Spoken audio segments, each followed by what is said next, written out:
네, 지금부터는 7월 첫째 주 증시 살펴보겠습니다. 역시 주요 일정들 한번 챙겨봐 주시죠. 7월 4일 월요일은 이제 미국이 독립기념일로 증시가 휴장하고요. 유럽은 열리는데 유럽에선 7월 센틱스 투자자 기대지수라고 이제 경기에 대한 전망을 이제 나타내는 지수라고 좀 보시면 좋을 것 같고요. 7월 5일 화요일 날은 미국의 5월 공장 수주 내역이 좀 발표가 되고 유럽에서는 6월달 서비스업 구매자 관리 지표가 좀 발표가 됩니다. PMI. 네. 그리고 7월 6일은 FOMC 회의록이 이제 공개가 되고요. 미국에서는 ISM 서비스업 PMI 지표가 발표되고 유럽에서는 5월달 소매 판매 데이터가 역시 발표가 됩니다. 7월 7일은 삼성전자가 2분기 이제 잠정 실적을 발표를 하게 되고요. 윌러 이제 연준 이사죠. 이분이 또 발언이 예정이 돼 있고 7월 8일 날은 미국의 6월 고용 보고서가 이제 발표가 되고 윌리엄스 뉴욕 이제 연방은행 총재의 발언이 예정이 돼 있습니다. 그리고 이건 이제 토요일인데 7월 9일 날 그 중국이 6월 달 생산자 소비자 물가 지수를 발표하니까 계속 좀 지켜봐야 되겠습니다. 네. 뭐 이번 주 증시에서 유의해야 될 변수들이 있다면 어떤 것들일까요?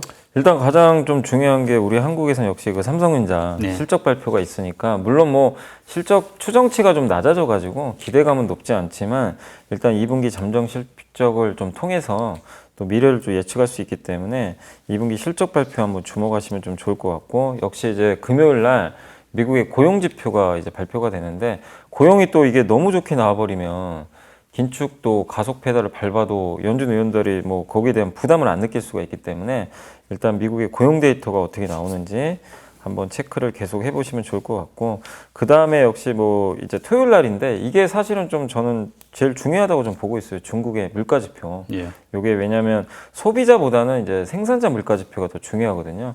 근데 생산자 물가 지표가 이제 요게 좀 최근에 좀 꺾이고 있거든요. 중국이 점진적으로 꺾이는데 이게 결국 나중에 미국의 소비자 물가에 영향을 분명히 주거든요.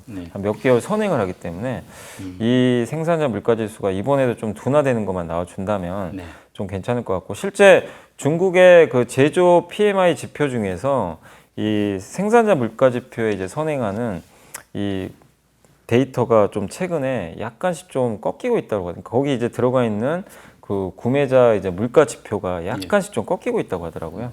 그래서 그걸 봤을 때는 좀 둔화될 것 같은데 아무튼 수치는 확인을 해봐야 될 것 같습니다.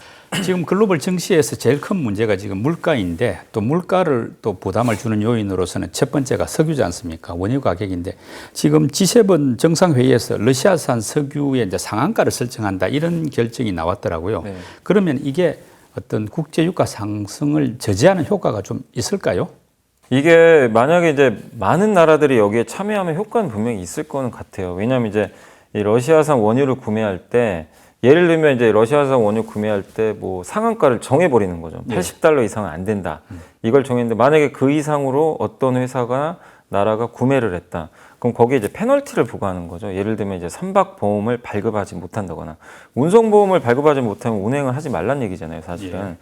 그런 식으로 규제를 하겠다는 거죠. 그러니까 러시아산 원유 수입할 때 비싼 가격에 하지 말란 얘기죠. 그렇게 되면 당연히 가격이 낮아지는 효과가 생기기 때문에 긍정적일 수 있는 것 같고 어쨌든 이번에 합의를 했다고 하더라고요. G7 이제 정상회담에서는 요게 합의가 됐는데 문제는 이걸 다른 나라들도 다 합의를 사실 해야 의미가 있는데 다른 나라들이 여기 동참을 하겠느냐. 요게 좀 관건인 것 같아요. 그런데 아까 말씀드린 그 회사가 있으니까 거기 동참 안 했다가 뭐 보험에서 제외된다든지 이런 식의 페널티가 있으면은 뭐 약간 영향은 준다고 영향은 당연히 주겠죠. 근데 이제 모든 국가나 기업들이 할지는 뭐 완벽한 제도는 정책은 없으니까. 근데 어쨌든 요거를 시행을 하게 되면 분명히 저는 효과는 있을 수 있다. 이렇게 좀 보고 있고 이게 상한제가 성정이 되면 그 원유 상승에 베팅하는 그 세력들이 있을 거 아니에요. 투기적인 포지션을 갖고 있는 이게 함부로 베팅을 또 못 하겠죠. 원유 상단을 막아버리는 효과가 있으니까. 그래서 이거는 시행을 뭐 당연히 이제 앞으로 할 수 있겠죠. 합의를 했으니까. 그래서 다른 나라들이 동참을 안 한다 하더라도 G7이 이거를 합의를 했기 때문에 그 투자 심리 면에서 원유 가격을 좀 막는 저는 좀 완충제 역할을 좀 하지 않을까 이렇게는 좀 보고 있어서 긍정적인 효과는 있지 않을까 생각을 하고 있습니다. 2분기 실적 시즌이 이제 시작되는 셈인데 국내 기업들 2분기 뭐 추정치는 대략 어떻게 나옵니까? 앞으로 또 뭐 3분기, 4분기 또 감안할 때 이게 어떨까요? 일단 이제 2분기 지금 이제 실적 추진 개막을 할 텐데 지금 2분기 영업이익 전망치가 59.4조 정도로 지금 나와 있어요. 현재까지는. 그 상장사 전체 네, 말입니까? 상장사 전체로 예. 했을 때 59.4조인데 이게 작년 동기 대비하면 8.3% 증가한 수치예요. 예. 그러니까 근데 여기서 반도체가 23.5% 증가를 하는 걸로 나와 있고 반도체를 제외하면 2.1% 증가밖에 안 됩니다. 그러니까 이번에 우리나라 영업이익 전망치 대부분 올라가는 거에 대부분은 반도체가 좀 주도했다. 예. 이렇게 좀 보시면 좋을 것 같고 3분기 전망치도 나와 있어요. 3분기는 2분기보다는 좀 더 증가합니다. 63.7조인데 물론 작년과 비교를 해보면 2.1% 증가로서 증가율은 굉장히 미미하긴 해요. 근데 어쨌든 지금 시장이 우려하는 거는 감익인데 예. 역성장하는 거 아니야? 막 이런 우려들이 있는데 실제 지금 아직까지 나온 데이터는 어쨌든 플러스 성장이에요. 이 안 좋은 환경에서도. 예. 미국 같은 경우는 지금 경기 침체가 우리가 굉장히 큰 셈이고 막 이미 시작됐다 이렇게 보는 쪽도 있는데 적어도 국내 기업들 봐서는 경기 침체라고 보기는 지금 어려운 상황이지 아직은 않습니까? 그래요. 이익만 봤을 때. 예. 일단 뭐 실적 같은 경우는 곧 나올 테니까 추정치 단계를 지나서 실제로 나와서 좋게 나오면은 증시에도 좀 도움은 되겠네요. 그죠. 우리가 이제 예상보다 이렇게 좀 최근에 그래도 보수적으로 조금씩 바뀌어가는데 그런 과정에서도 잘 나온다면 시장은 좀 그런 부분에 있어서는 모멘텀이 좀 될 수는 있겠죠, 당연히. 지켜봐야 되겠고요. 이제 삼성전자가 GAA 방식의 이제 파운드리 3나노 양산을 이제 공식적으로 발표하지 않았습니까? 뭐 TSMC에 비해서 이제 기술적으로 오히려 앞서가는 상황이 되니까 파운드리에서도 약간의 뭐랄까 반전의 이제 계기로 주목을 받고 있는데 문제는 주가는 더 빠져버렸거든요. 왜 이럴까요? 이게 물론 좋은 이벤트 맞죠. 그래서 이게 또 강세장이고 매물이 좋을 때는 이게 또 얹어서 더 갔을 텐데 지금은 이런 것들을 시장에서는 지금 당장 뭐 양산한다고 돈 버는 건 아니니까 상징적인 거지 주가의 키팩터로 아직 보진 않는 것 같아요. 그래서 좀 안타깝지만 그 지난주에 이걸 발표했는데도 증시 반응은 그렇게 쏙 좋지는 않았고 다만 이게 우리가 그렇다고 해서 이걸 무시할 필요는 없는 주가 안 좋다고 아예 뭐 별것도 아니네 이렇게 치부할 건 아닌 것 같고 물론 아직은 대량 주문은 아니에요. 이게 3나노 GAA 방식이라 그러죠. 이걸 뭐 게이트 올 어라운드인데 그러니까 간단히만 설명드리면 TSMC 방식은 핀펫이라 그래가지고 이게 그 게이트가 뭐냐면은 이게 트랜지스터가 전류를 이렇게 문을 다 닫다 열었다 해요. 이게 문이잖아요, 사실 게이트라는 게. 전류를 보냈다, 이것도 차단했다 하는 건데 그게 그 TSMC가 하는 방식은 이 옆에하고 이쪽하고 이 위에서 오는 전류 있죠. 이 세 가지 방향. 예. 근데 삼성은 뭘 했냐면 밑에까지 열어놔 그랬어요. 네 가지 방향. 네 면이요. 그러니까 이 네 면이 뭐가 좋냐면 네 개로 하면 전력 소비 효율이 이렇게 2배 이상 증가를 하게 되고, 그러니까 저전력이죠. 저전력이고 성능도 한 30% 이상 상향되고 면적도 작아진대요. 그럼 더 많이 만들 수도 있으니까 분명히 더 좋은 기술을 만드는데 내면이다 보니까 이거를 상용화하기가 너무 어려운 거죠. 수율도 안 나오고. 그래서 TSMC는 이 방식을 2025년부터 하기로 했어요. 근데 삼성은 이번에 해버렸죠. 어쨌든.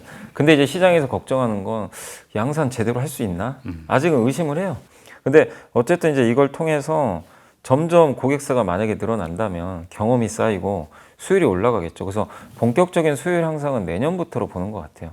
그래서 아직은 작은 그 주문이다 보니까 시장에선 좀 인정을 안 하는 분위기지만 어쨌든 삼성이 이걸 열었잖아요. 열었기 때문에 저는 이 부분에 있어서는 내년까지를 본다면 좀 좋은 모멘텀은 좀 되지 않을까. 다만 지금 시장이 원하는 건 메모리 업황이기 때문에 주가에는 아직은 좀 반영을 못하고 있다. 이렇게 보고 있습니다.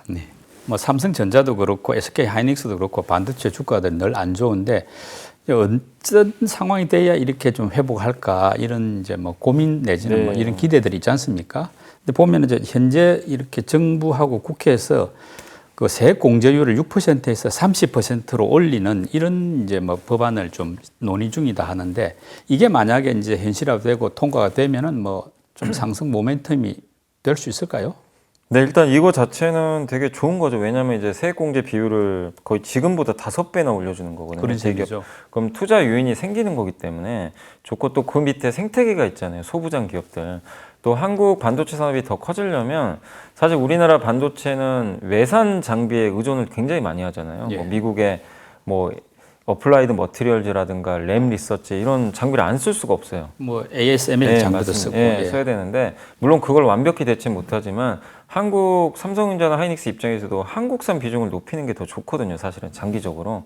근데 이런 세액 공제를 많이 해주게 되면 투자가 늘어나고 그 투자 유인에 있어서 우리나라 그 소부장 기업들의 낙수 효과가 또 생기기 때문에 장기적으로는 좋은데 다만 지금 시장이 원하는 건 이런 투자보다도 메모리의 업황 언제 좋아질 거냐. 네. 계속 그것만 봐요. 사실 외국인들이 보는 거는.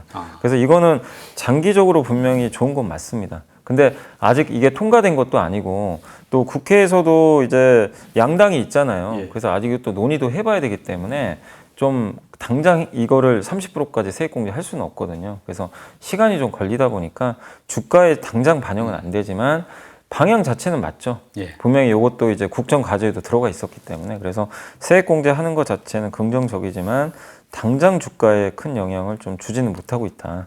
이렇게 좀 보시면 좋을 것 같습니다. 그 LG 에너지 솔루션이 이제 미국 투자 계획을 재검토한다 이런 발표가 나오면서 2차 전지 주가들이 다 약세로 돌아섰는데 네. 이 말은 지금 배터리 산업도 결국은 이 경기 침체 영향을 받는다 이렇게 볼 수 있다면 이게 계속 중장기적으로도 계속 부진할 건지 아니면 이게 또 약간 뭐 상황에 따라서 좀 단기적인 악재로 그칠 건지 이게 좀 궁금한데 어떻게 보십니까? 사실 이런 경우가 없었죠. 그동안 코로나 때도 투자 늘리고 지난 2년 동안 계속 늘렸고 특히 미국에다가는 공장을 굉장히 지금 많이 짓는데 미국은 아직 전기차 시장이 열리지도 않았거든요. 제대로. 근데 그런 상황에서도 불구하고 수요가 명백히 증가하는데도 이런 이유들 때문에 갑자기 투자를 안 할 수도 있다라는 그런 공포감이. 근데 이게 LG엔솔에서 끝날 문제가 아니라 다른 기업들까지 이게 전염될까봐 그게 좀 공포스러운 것 같아요. 다행히 아직은 뭐 삼성이나 SK는 그런 계획이 전혀 없대요. 예정대로 투자를 한다고는 이제 얘기가 나왔는데 일단 가장 큰 형님이잖아요. LG엔솔이. 네. 그러다 보니까 이 투자들의 마음 한쪽에는 이게 어떻게 결론이 지금 아직 모르거든요. 근데 좀 공포심이 좀 있는 것 같아요.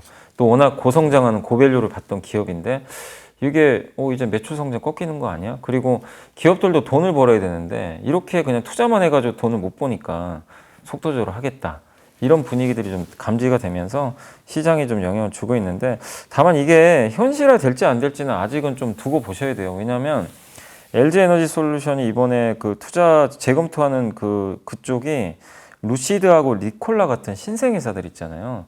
여기에 이제 들어가는 원통형 배터리 같더라고요. 이게 한 1.7조 원 정도 되는데 네. 이 회사들은 아직 돈을 못 벌거든요. 그러니까 뭐냐면 LG엔솔 입장에서는 가격 전가를 해야 되거든요. 이 회사들이 받아줘야 돼요. 네. 근데 이제 이게 좀 뭐 일부 난항이 있겠죠. 예. 테슬라는 받아줄 수도 있는데 이 기업들은 다 자기네 재코가 석자거든요. 지금 예. 워낙 적자가 심하니까. 그래서 약간 좀 줄다리기를 하는 거 아니냐. 네. 이런 좀 평가도 있어요. 계획을 취소하는 게 아니라 아니 루시드나 니콜라도 당연히 지금 배터리 지금 급하거든요. 사실은 부족해요. 사실 배터리는 공급이.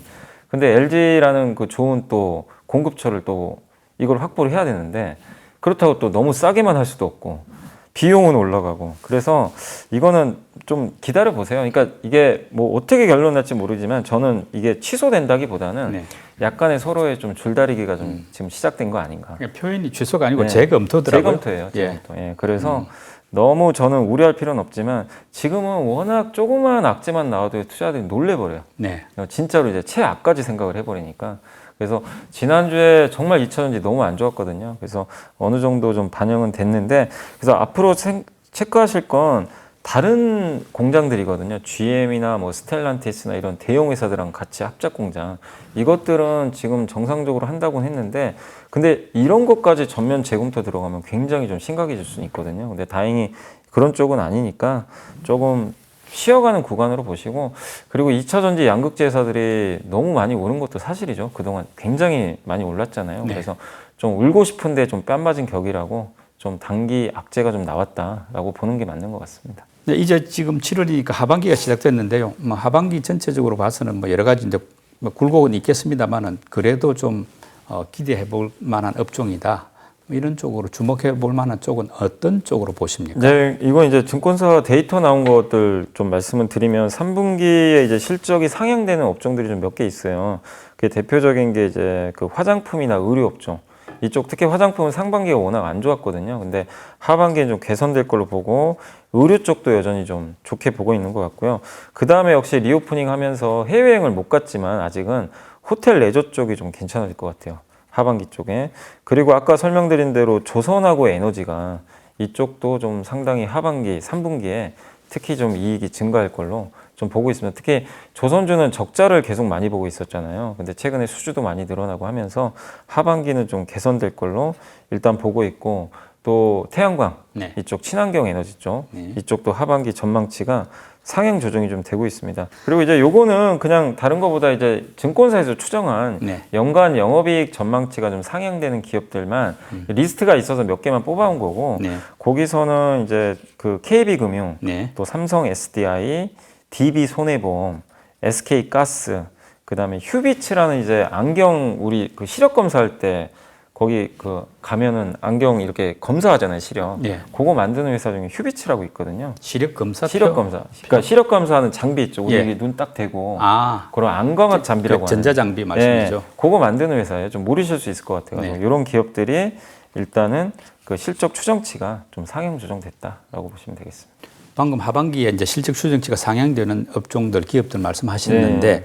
그 사실은 불황 상황에서도 이제 주가 그 목표가가 올라가는 네. 그런 주식을 좀 투자해야 된다 이런 이야기 하지 않습니까? 네네네.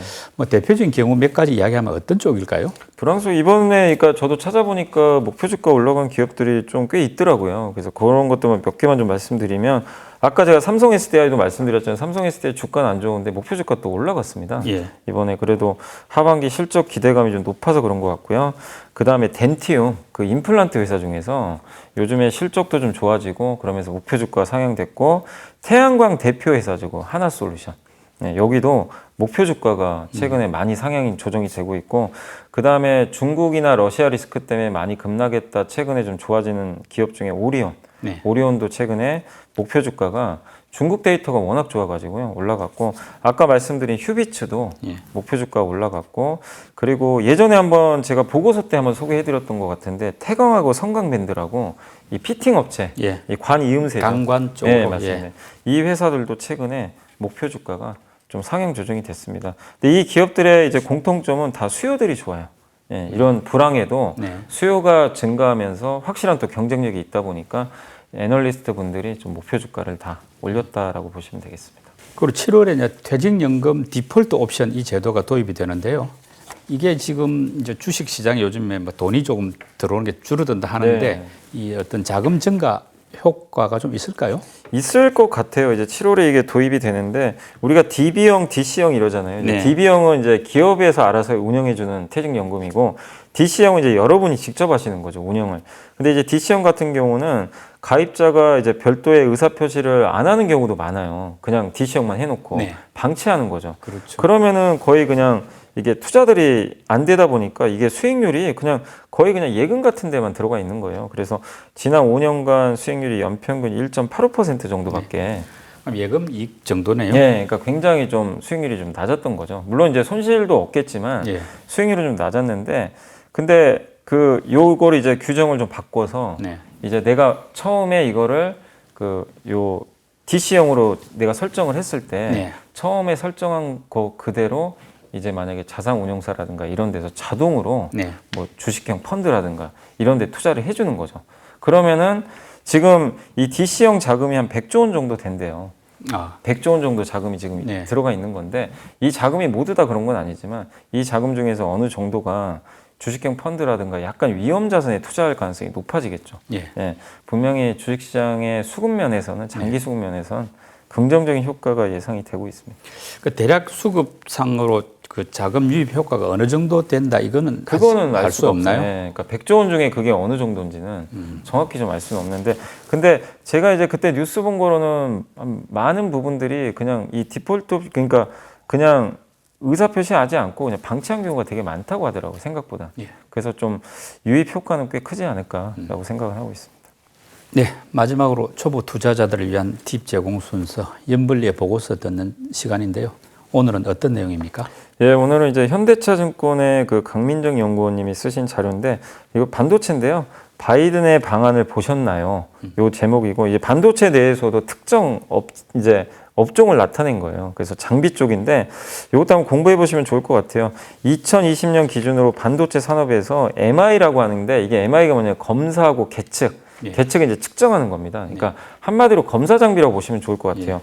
이 시장이 지금 비중은 10%밖에 안 되는데 반도체가 점점 미세화 너무 이제 작아지는 거죠. 예. 그러다 보니까 검사 장비 그 시장 자체가 조금씩 커지고 있다고 하더라고요. 네. 수요도 증가하고. 왜냐하면 작아질수록 분량을 검출하기가 되게 어려워지거든요. 점점. 그래서 시장이 커지는데 이를 위한 이제 핵심 솔루션이 바로 MI 공정이라고 한다고 합니다. 그래서 아까 말씀드린 대로 미세화가 진행될수록 더 이쪽 수요가 늘어나고 있고, 근데 이걸 좀 주목하셔야 될 거는 이 시장은 다 미국 업체들이 다 꽉 잡고 있어요. 사실은. 네. 그동안 우리 한국 기업들이 여기에 거의 못 들어갔는데 최근에 국내 기업들이 이걸 국산화를 했다고 합니다. 그래서 좀 주목을 하시면 좋을 것 같고, 그 다음에 이 글로벌 이 광학 검사 장비 시장이 뭐 여러 개가 있는데 이 중에서 주목하실 게 두 가지 정도가 있어요. 좀 어려울 수 있지만 다크 필드랑 브라이트 필드가 있거든요. 근데 브라이트 필드 시장은 우리나라가 아직 못 들어가 있어요. 예. 이게 뭐냐면은 레이저 같은 그 광원을 이용해가지고 웨이퍼 있죠. 여기 네. 표면에 빛을 쏴가지고 이제 불량이 있나 검사하는 거예요. 근데 이거는 미국의 KLA 같은 미국 기업들이 다 독점입니다. 그리고 한국은 다크필드예요. 네. 다크필드는 자외선을 이용해요. 아. 자외선을 이용하는 대신에 빨라요, 속도가. 네. 대신에 좀 정확성이 약간 아. 떨어질 수 있는 단점이 있어요.